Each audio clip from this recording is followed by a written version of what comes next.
6 after more than half a year of construction. City leaders are celebrating the reopening of North Broadway Avenue in Rochester. KIMT News 3's Samantha Soto is there for the celebration's ribbon cutting. She joins us live. Sam.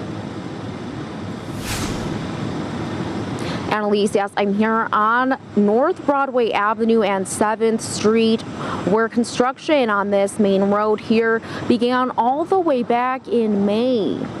City leaders and community members gathered earlier today to kick off the return of Broadway Avenue complete with a ribbon cutting, live music from local acts, and shopping opportunities from local businesses, including a raffle. In addition to new streets and utilities, this is the first street in Rochester to have a cycle track physically separated from the road and distinct from the sidewalk, with brickwork and lighting to differentiate it.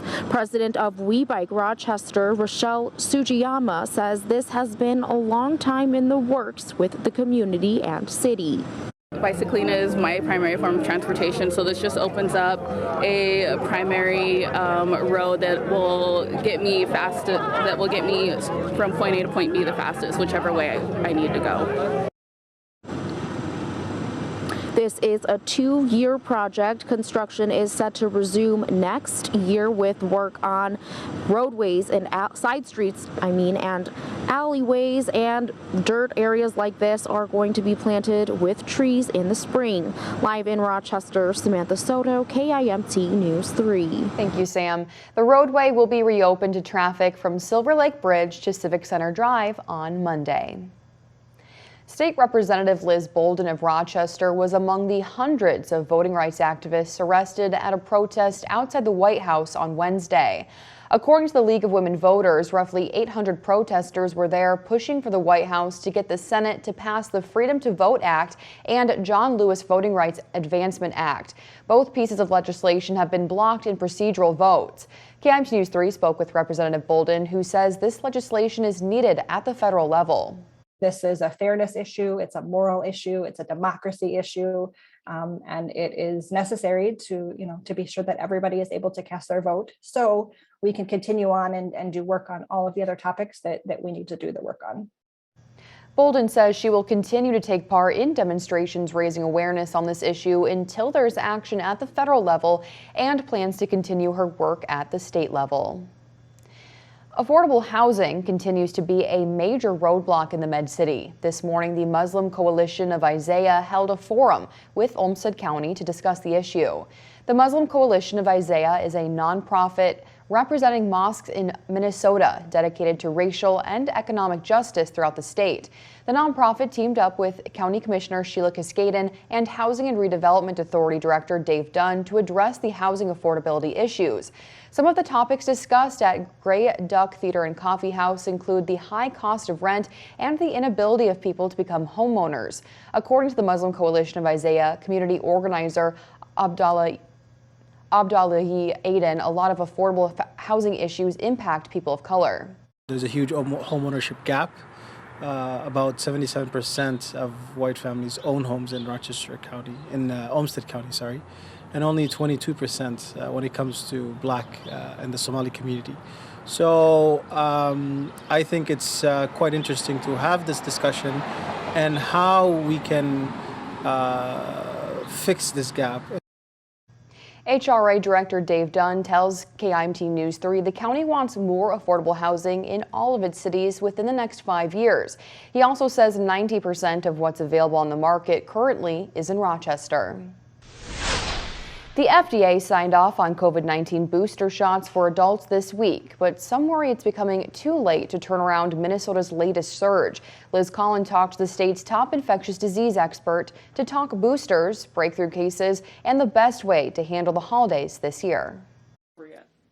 This thing is far from over. At the U of M Center for Infectious Disease Research and Policy, Michael Osterholm worries about the weeks ahead in Minnesota. He believes it's still too early to determine why one geographic area will see a spike in COVID cases over another. But he says we all play a part in the size of that surge through vaccinations and boosters in a state about 75% vaccinated. A quarter of the state's population unvaccinated still represents a lot of human wood for this coronavirus forest fire to burn, and that's what's happening. We are beginning to see an increase in number of breakthrough cases, people who have been vaccinated 6 or more months. That's why we now recommend the booster, so that can be alleviated. Osterholm thinks the definition of fully vaccinated could soon change to include boosters, but no decision has been reached on the state or federal level for doing so, acknowledging the difficulty in enforcing and tracking such a system. If you're getting together for the holidays, first and foremost, feel empowered to protect yourself. Osterholm is most concerned with what happens over the holidays, suggesting people only gather with others who are vaccinated, recognizing the rifts it could cause. The bottom line is you don't want to have a holiday get-together and then ultimately have transmission that occurs. Do you see a peak in Minnesota right now? Clearly, case numbers are still climbing. All the indications we have in terms of test positivity, meaning what the percentage of people who are getting tested are infected, would suggest we still have more to go with this surge before we hit the peak. In Minneapolis, Liz Collin. Still to come on KIMT News 3 at 6. Hunters head to Chester Woods Park this weekend as the park temporarily closes for deer herd management. It's the busiest time of year for Postal Service workers. I'm KIMT News 3's Jeremy Wall with how USPS is recruiting more workers. KIMT News 3 at 6, Saturday. Your local news with KIMT News 3's Annalise Johnson. Tracking storms with Storm Team 3 meteorologist Ryan Knapp. This is KIMT News 3. More local news that is happening right now. We are coverage you can count on.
New at 6, the busiest time of year is here for U.S. Postal Service workers, as many of us are online shopping for Christmas gifts and mailing things to loved ones across the country for the holidays.